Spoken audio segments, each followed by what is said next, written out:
Isa sa mga suki nating guest dito sa Rise and Shine Pilipinas, walang iba kundi ang friend ng RSP at road safety advocate na si Sir Bong Nebria. Good morning, Sir Bong! Hi, Sir Good morning, sir! Good morning, sir. Hi, Doc.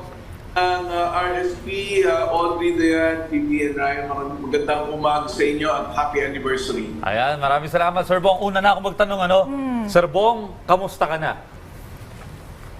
Mabuti naman, still alive and kicking and still advocating for road safety, for all the safety of all our road users in Metro Manila. Yan. Thank you for your advocacy, sir. Oo, bisita ka lang din sa Facebook page ni Sir Bong. Marami na mga content na makatutulong pagdating sa road safety. Pero inaabangan ko nga yung maybe this time dance Oo ni Sir nga. Bong. Sir Bong, baka pwedeng sumample ka dyan, Sir Bong. Siguro ma'am, nasa kalsada pa ako, gagawin namin yung TV. Kasama si Profi dyan. Okay. Nagpunta si Phoebe sa EDSA, naka-Halloween costume siya na witch. So, talagang kaputurista. Yan talaga pinaka-accommodating sa akin sa lahat ng mga nakausap ko when it comes to traffic beat, Sir Bong talaga. Sir Bong, ano ba yung isa sa memorable moments ninyo dito sa RSP? Sir Bong? Sir Bong! Sir Bong! Yes, ilan sa mga... Nokat tayo ng konti doon. Pero anyway, thank you very much for always being with me. And alam nyo na yung mag-share ng mga information sa ating mga kababayan when it comes to traffic. Malaking tulong yon because I believe that public information is a major part of our traffic operations. Maraming salamat sa RSP. Ayan, alright. Sir Bong, as a road safety advocate, ano po ba yung mensahe mo sa ating mga kababayan?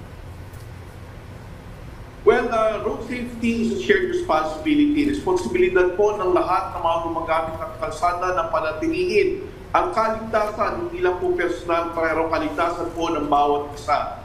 Tatandaan po natin, yung mga aksidente na yan ay totally avoidable. Actually, we do not term it as road accidents anymore, but road crashes. The responsibility of avoiding it lies within all of us road users. Ayun, oo. Sir Bong, baka may message po kayo o wish sa anniversary ng Rise and Shine Pilipinas. Well, I wish you all the best, more power, and I hope to see you maybe 10 more years or maybe 20 because you've been a lot of help to our road users, particularly our commuters, for providing them yung mga traffic information ahead of time. Lalong-lalo na yung kung nasan yung mga baha, ang laking tulong. Sir Bong, huli na lamang. Sino ang pinaka-paborito mong host dito sa Rise and Shine Pilipinas? Si Ryan po, Isa si lang ang Ryan. tamang sagot. Ryan po, Sir Bong, Ryan. Hindi kami masasaktan.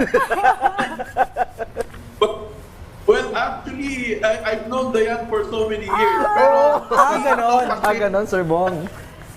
Tanda na uusukan, aarawan ng uulanan. Kaya palagay ko, Dayan, I'm sorry, but I'll go for PP this time.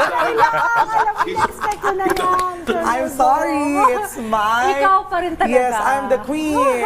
Queen of traffic. Oh, Sir Bong, thank you so much sa pagsama sa amin dito sa RSP Barkada Corner. And you will always be a friend at kabarkada Of course. ng Rise and Shine Pilipinas. Tayo ay magko-collab pa rin sa Maybe This Time Dance. Yes, Yun. looking forward. Antabayan na natin Thanks, yan. Sir Bong! Maraming salamat, Sir Thank you Bong. po. Happy anniversary, guys! Kung marami pa tayong kinilanin ng mga RSP Barkada sa mga susunod na araw, malay niyo po, kayo na po ang next na makakakwentuhan namin. Ayan. Kaya comment lang din kayo lagi sa ating live. At salamat sa ating mga RSP kabarkada na laging sumusuporta sa RSP.